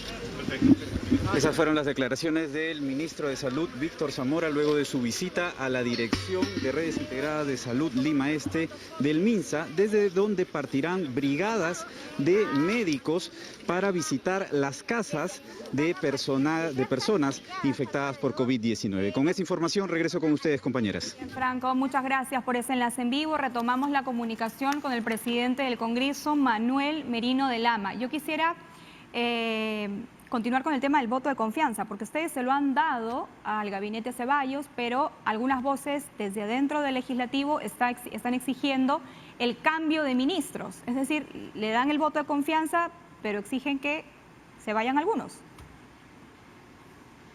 A ver, Carla, yo quería terminar un poco de la pregunta que tú me habías hecho en razón de qué manera el legislativo viene apoyando al Ejecutivo. Nosotros desde el primer momento que hemos asumido, cuando se transfirieron las facultades legislativas en 10 materias, nosotros inmediatamente dimos las facultades. Que el Ejecutivo no haya aprovechado las facultades legislativas en materia específicamente del COVID-19, y me quiero referir en salud. Solo en salud te voy a poner un ejemplo puntual. El Instituto Nacional de Salud y el de la IGEMI no han podido, a pesar de haber tenido las facultades que el Congreso le dio, de haber permitido el ingreso de otras marcas para que las pruebas serológicas, que son sumamente importantes, porque aquí estamos con pruebas rápidas que prácticamente no están funcionando en algunos casos, que dan dando positivo y no tienes positivo, dan negativo y estás en positivo, que tienen serias deficiencias y que han sido seriamente criticadas, y teniendo la oportunidad no lo hicieron. Porque si nosotros traíamos el RUO, por ejemplo, que se vino utilizando en Estados Unidos, donde todas las pruebas son serológicas, que son casi 5 a 10 veces menor del precio que pagamos de las pruebas traídas de China, esa facultad la ha tenido el Ejecutivo. El Ejecutivo nos pidió facultades en materia de, digamos, de los penales le hemos dado las facultades en materia Ahora, penal. en el tema de los penales, ¿ustedes aprovecharon la oportunidad o no aprovecharon la oportunidad para legislar en ese tema? Porque se presentaron, me parece que hasta 3 iniciativas legislativas, 2 de parte del Poder Judicial y 1 de parte del Ejecutivo, y ustedes como Congreso decidieron rechazarlas y no pronunciarse al respecto para reducir el hacinamiento en las cárceles. ¿Por qué? Porque la facultad la tuvieron ellos cuando nosotros les dimos las facultades. El gobierno dejó vencer las facultades. Ok, pero la tuvieron a usted. Naturalmente el Congreso, la decisión mayoritaria del Congreso es no asumir responsabilidad. Pero entonces, ¿cuál es la responsabilidad? Como ha sucedido, el Ejecutivo presentó... Ajá, además las facultades vinieron... La responsabilidad del Congreso es legislar, de darle las facilidades al Ejecutivo. Si el Ejecutivo dándole las facultades no las utiliza y luego quiere retornar para pero que el las Legislativo asuma facultades, responsabilidad. señor Merino de Lama, las facultades vinieron después. Es decir, ustedes tuvieron en sus manos estos 3 proyectos legislativos, 3 proyectos de ley, decidieron rechazarlos, no hacer nada al respecto, y el Ejecutivo tuvo que pedir facultades para poder legislar en esa materia porque ustedes no lo hicieron. Es que no es así, la cosa es al contrario. Nosotros el 3 de abril, cuando nos piden las facultades legislativas, nosotros se las dimos al Ejecutivo. Y en esa materia las había tenido el Ejecutivo. Dejó vencer las facultades por 45 días y ellos le piden al Congreso a través de 2 proyectos, uno del Poder Judicial y otro del Ejecutivo, para que el Congreso le dé apruebe las facultades. El Congreso rechazó con una iniciativa legislativa del Legislativo. Rechazó la mayoría del Congreso y no el presidente del Congreso. Ojo, eso hay que aclararlo. Pero los parlamentarios de pero ¿por qué no asumir? El Ejecutivo, porque no podían asumir responsabilidad que le competía directamente al Ejecutivo. ¿Por qué? Porque el INPE conoce de qué forma puede ayudar penitenciariamente. Lo conoce perfectamente porque lo maneja el ministro de Justicia, lo conoce. Y ellos que conocen la materia. Pero ustedes también legislan en otras materias, podían de repente citar al jefe del INPE para que explique y en ese sentido recoger las iniciativas del Poder Judicial que también bien conocen del tema. O sea, ¿por qué no dar un paso adelante si lo que se está pidiendo es que todos trabajen en conjunto justamente para no recargar a una sola institución pública? Exactamente, y el resultado es ese. El Ejecutivo mandó su nuevo proyecto y se le dieron las facultades. O sea, nosotros tenemos que ver la esencia de los resultados finales. Inclusive yo debo pensar un tema, nosotros hemos puesto, por ejemplo, con mucho esfuerzo y disposición de poder utilizar laboratorios que lo tenemos en La Libertad, lo tenemos en Tumbe, donde se pueden procesar hasta 10.000 pruebas serológicas. Sin embargo, ya tenemos 45 días y no da respuesta. Muy bien, congresista, muy bien. Vamos entonces a entrar en lo que... usted no va a dar su brazo a torcer respecto a ese tema. Vamos entonces por lo otro que no respondió y son los proyectos presentados por su bancada que han sido cuestionados precisamente por los tiempos en ese tema de pandemia. Y se los voy a repetir nuevamente. 7 de los 25 congresistas de Acción Popular presentaron un proyecto de ley que declara de interés nacional la convocatoria a un referéndum para modificar la Constitución. 1. Paul García Oviedo propone que accedan a una vivienda digna las posesiones informales que se hayan constituido sobre propiedad estatal hasta el 31 de diciembre del 2016, vale decir, legaliza las invasiones. Y Orlando Arapa Roque plantea dejar sin efecto e impedir cualquier renovación de permiso temporal de permanencia a los venezolanos. Es decir, ¿estos proyectos son necesarios en estos momentos de pandemia? Naturalmente, como te volví a repetir, si no son necesarios, la Comisión tiene que evaluar sobre los proyectos que le lleguen. Así como tú me acabas de mencionar, esas iniciativas legislativas de algunos parlamentarios de Acción Popular, seguramente habrán varias iniciativas legislativas de otros congresistas, de otras bancadas políticas. No, estamos hablando de Acción Popular. Estamos hablando pero por eso te digo, eso necesariamente no significa que ya se están debatiendo en el Parlamento Nacional. Esas iniciativas legislativas pasan a las comisiones y la comisión tiene que evaluar en el momento que las debata. ¿Usted las avala como parte de Acción Popular? No, yo no puedo avalar ninguna iniciativa legislativa, yo soy presidente del Congreso. Si yo empiezo a avalar iniciativas legislativas, pero también es de Acción Popular. Una ley, congresista, una ley que sí fue aprobada por el Congreso y que ha sido bastante criticada, de hecho dicen que es inconstitucional, es esta ley que suspende el cobro de los peajes.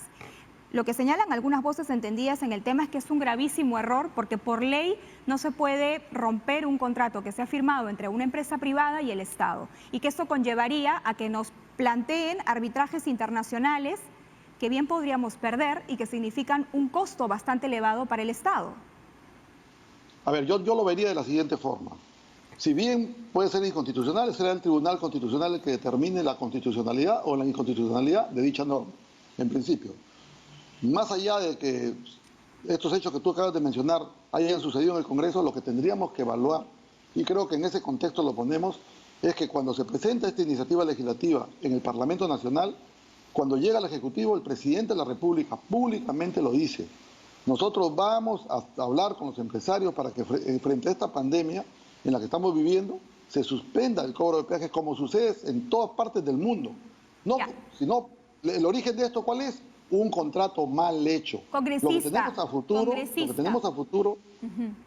Permítame, pero de los 78 peajes que existen en el país, 56 administrados por Provías Nacional y empresas concesionarias bajo la modalidad de contratos cofinanciados ya habían suspendido sus funciones durante el estado de emergencia. Solamente teníamos 22 peajes en los cuales no se suspendió el pago porque son concesiones autofinanciadas. Es decir, que los recursos que se captan sirven para el mantenimiento de vías, para dar auxilio a las personas que utilizan las carreteras. ¿Cuál era la urgencia o la pertinencia si ya había habido una reducción importante en el cobro de estos peajes? Es que la lectura que se tiene que dar en la misma línea que tú acabas de mencionar, si 76 o 50 o 40 se habían suspendido, es porque naturalmente es lo que debe haber sucedido en todos los peajes del Perú. Y naturalmente aquí lo que significa que ha habido un mal contrato, esa concesión está mal hecha, y en consecuencia, más allá de las circunstancias en que el Congreso ha aprobado y donde el propio presidente de la República dijo vamos a conversar a través del ministro de Transporte con los empresarios para que puedan suspender el peaje hasta que termine, porque la iniciativa legislativa era que se suspenda hasta que termine la pandemia. Ok, pero y naturalmente, en ese sentido, el propio presidente ha demostrado que no ha habido la capacidad del Ejecutivo de poder hablar con esta empresa, pero está de poder haber sustituido alguna negociación paralela. Pero están conscientes que el Estado peruano va a perder plata porque va a tener que pagarle a estas empresas por incumplimiento de contrato. Yo no me pondría en esa condición de que estemos pensando en que va a perder plata. Yo creo que pero tiene que pagar. Es que la justificación en una pandemia naturalmente tiene que ser esa, la suspensión. Pero va a pagar, pero va a tener que pagar.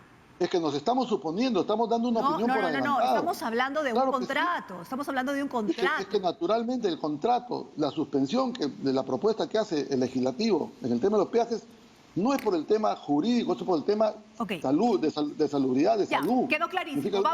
Quedó clarísimo su punto de vista sobre ese tema. Vamos a otra cosa que ha aprobado también el Congreso de la República y son los taxis colectivos. ¿No es cierto? Ha sido bastante cuestionado también porque de alguna manera eso no ayuda a evitar el contagio del COVID. Y lo conversábamos además con un congresista y nos mencionaba que mientras uno bajaba las lunas de los carros, no había riesgo de contagio.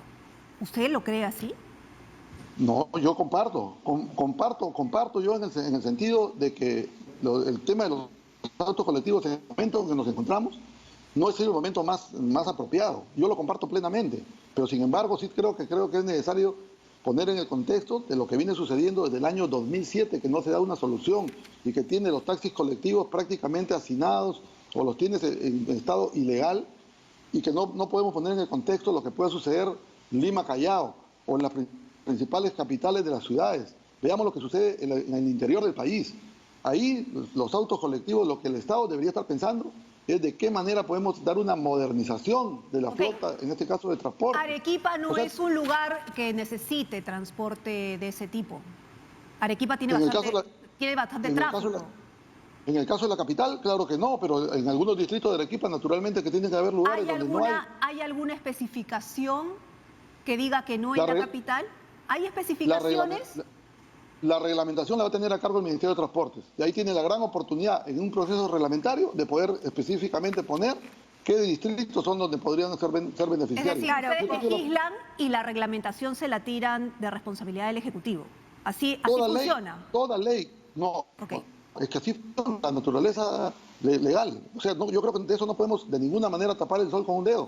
Quien reglamenta las leyes es el Ejecutivo. ¿Y por qué legislar, digamos, teniendo en cuenta que estos vehículos que se utilizan para taxis colectivos son uno de los más inseguros para el transporte de pasajeros, teniendo en cuenta que muchos de estos choferes tienen papeletas millonarias, que son personas que están actuando al margen de la ley. Y no solamente eso, sino se ha reportado ya en distintos informes periodísticos que algunos congresistas han hecho su campaña política para llegar al Congreso justamente a bordo de estos taxis colectivos, o que tienen algún interés porque, por ejemplo, son dueños de flotas de estas minivan que circulan por la avenida Javier Prado. Bueno, ahí yo creo que cada congresista que tiene una circunstancia de naturaleza, un interés específico, tiene que responder. Y se podrá someter, en este caso, a la propia Comisión de Ética, porque creo que lo que le corresponde a un congresista que ¿Niega está en el usted sector... que exista un lobby a favor de los taxis colectivos en el Congreso de la República? Yo sí lo negaría en el buen sentido de que esta es una iniciativa legislativa que viene del periodo pasado. Esta es una insistencia, recordemos, yo creo que este Congreso no ha legislado esa materia, la ha encontrado ya en insistencia. ¿Ha sido tema de campaña de congresistas que han entrado en este Parlamento? No lo sé, que yo lo sepa, no lo sé. Yo soy de la región Tumbes y en lo que corresponde, en lo que yo puedo decir, ninguno de los congresistas que yo conozco ha tenido dentro de la campaña política o que han salido electos un tema de esta naturaleza, de hacer un ofrecimiento a los autos colectivos en este tema legislativo. Han salido firmando hasta documentos con ellos, ha sido viral ese video. Bueno, habrá que denunciarlos y que ellos contestan ante la Comisión de Ética. Usted es el presidente del Congreso, señor Merino. Sí, pero yo no puedo estar haciendo una naturaleza de fiscalización sobre los mismos congresistas, no le corresponde al presidente. Claro, pero ¿se da cuenta usted que según estadísticas el 69% de las muertes en carreteras fueron de pasajeros a bordo de unidades de categoría M1, justamente las que se acaban de legalizar en el Congreso para el transporte colectivo? Porque lógicamente, usted acaba de decir algo muy cierto. Si el Congreso de la República ha emitido un tema legislativo de insistencia sobre esta materia, naturalmente la propia naturaleza de lo que tú acabas de decir es porque hay algo irregular, es porque algo que no está formalizado. Ya, pero ustedes han legalizado que sean las unidades de categoría M1.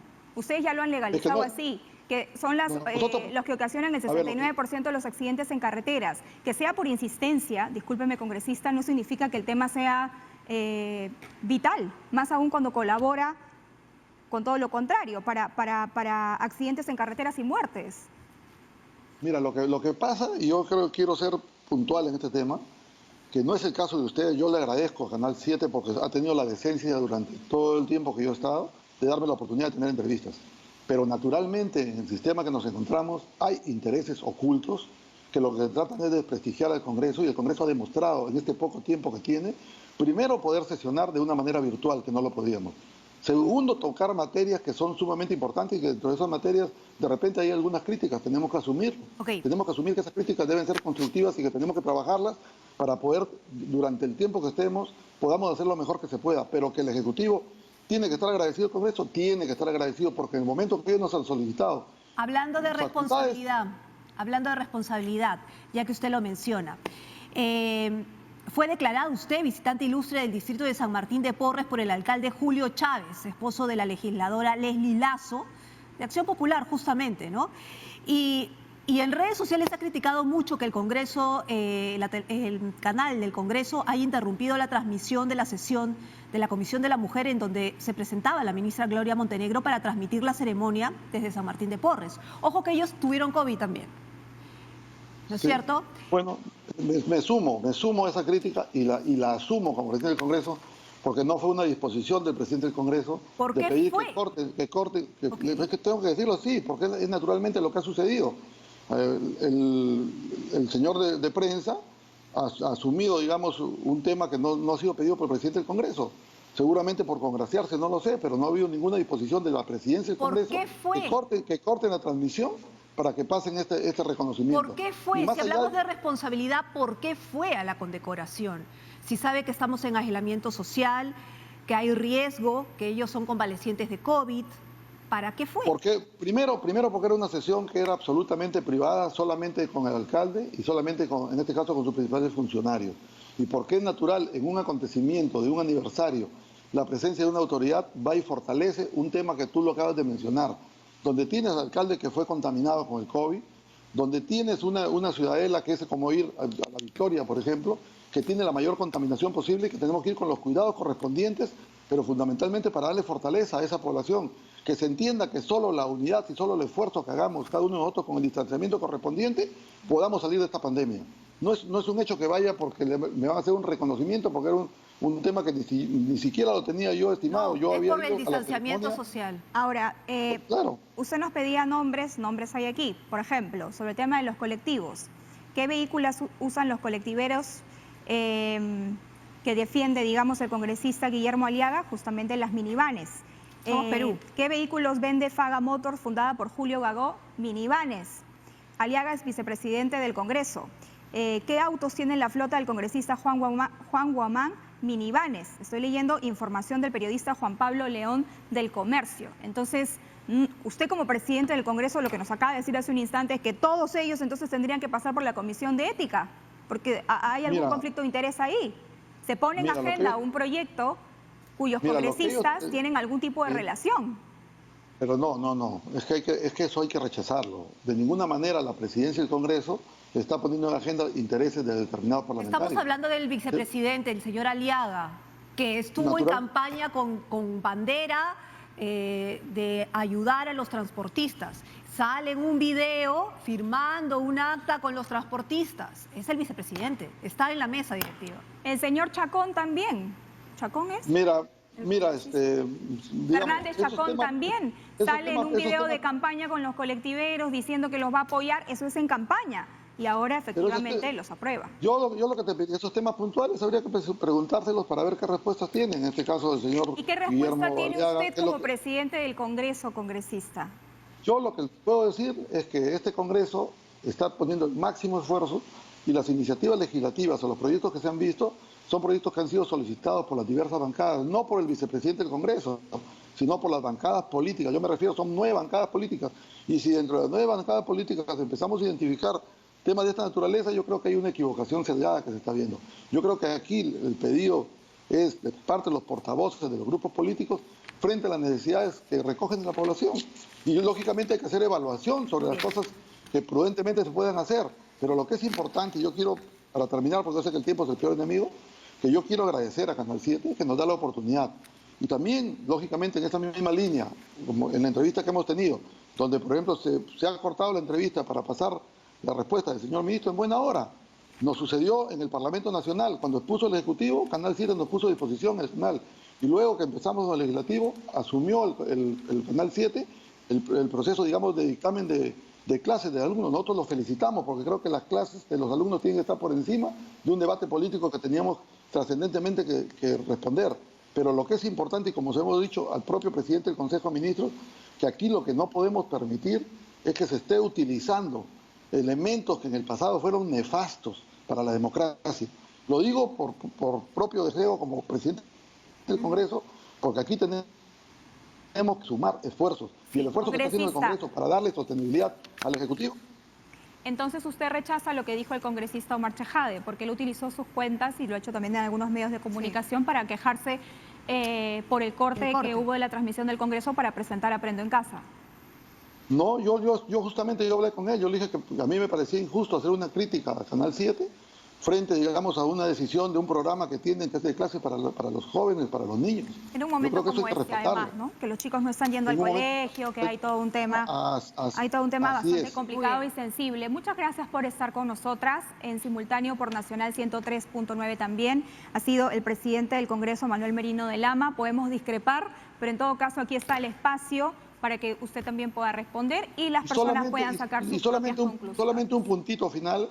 Exhortar a la población que creo que tenemos que sumar esfuerzos, porque esta pandemia, la única manera de poderla vencer como enemigo invisible es poder mantener el distanciamiento, tratar en lo posible de mantenernos en los hogares, para que de esta manera podamos bajar esa línea de crecimiento que lamentablemente no llegamos. Como el propio presidente lo ha dicho, vamos a llegar a la meseta, no estamos llegando a la meseta, estamos sobrepasando la meseta y eso sí es peligroso para la vida y la salud de todos los peruanos. Muy bien, presidente del Congreso, Manuel Merino de Lama, dándonos sus puntos de vista luego del otorgamiento del voto de confianza al gabinete Ceballos, pero poniendo, claro, sus puntos de vista respecto a todos los proyectos de ley que han sido aprobados o que están siendo presentados en estos tiempos de pandemia. Bien, tenemos que ir con nuestro siguiente y último entrevistado. ¿Te gusta la papa, querida amiga? Sí, las papas nativas. Sí, qué ricas pueden ser, ¿no? Una papita a la huancaína, se nos antoja, por ejemplo, para este sábado. Vamos a hablar de la papa, una caucita, qué rico. Vamos a hablar precisamente de la papa, porque hoy es el Día Nacional de la Papa, hoy 30 de mayo, y bueno, es uno de los productos que más se siembra, digamos, los agricultores a nivel nacional y que también se está exportando. Tal vez no como se quisiera, porque podríamos ser mucho más ambiciosos, pero sí que ya está en mercados internacionales nuestra papa peruana. Vamos a conversar con Jorge Amaya Castillo, él es director general agrícola de Minagri, para ver cómo se está llevando a cabo, porque además hay que consumir lo nuestro, ¿no es cierto? No traer de fuera cereales, sino consumir lo nuestro. Señora Amaya, ¿cómo está? Muy buenos días. Buenos días, ¿cómo están? ¿Qué tal? Gusto saludar. Teléfono. Bueno, agricultura, familiar y salud es el lema del Minagri, que recuerda hoy el Día Nacional de la Papa 2020. Se ha incrementado el consumo de papa porque sé que lo que buscan es incrementarlo, ¿no? Los kilos por persona al año. Sí, efectivamente, o sea, se incrementa el consumo de papa, ¿no? Hasta el año pasado hablábamos de 89 kilos per cápita, hoy estamos hablando de entre este y el próximo año llegar a los 92 kilos por persona año. La papa es uno de los productos más importantes de la economía agraria, en particular del ámbito rural también. Ahora, somos líderes en la producción de papa en América Latina, ¿no es cierto? Pero sí, específicamente, ¿cuánto se produce al año y cuánto de esta producción, digamos, se puede exportar? Bueno, ¿cuánto es para consumo interno y cuánto es para exportación? Perfecto. En Perú el año pasado hemos producido 5.3 millones de toneladas, ¿no? que han sido cosechadas en 330.000 hectáreas que hay a nivel nacional en papa. De esto, casi la totalidad se consume en el mercado interno. Nosotros somos un gran consumidor de papa, ¿no? Nuestro sector gastronómico incluso utiliza como insumo buena parte de la producción que hay a través de productos bandera como el pollo a la brasa y otros productos más, y otros platos más que hay, como muy bien lo dijeron al inicio. Lo que se exporta todavía es poco, pero casi todo se consume internamente. ¿Y cómo podríamos fomentar esta exportación de papa sin desatender, por supuesto, el consumo interno? Digamos, en algún momento nuestra papa, por ejemplo, puede ser algún día de exportación como lo es la uva, o como es la palta, o como son los arándanos, por ejemplo.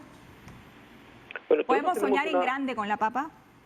Yo creo que sí, ¿no? Tenemos una oportunidad de oro porque nosotros finalmente somos incluso centro de origen de la papa, ¿no? Tenemos más de 3.500 variedades, tenemos papas que, digamos, que ya tienen un reconocimiento en el mercado interno, en el mercado internacional también, o sea, existe interés por las papas, por ejemplo, nativas, por las papas amarillas, ¿no?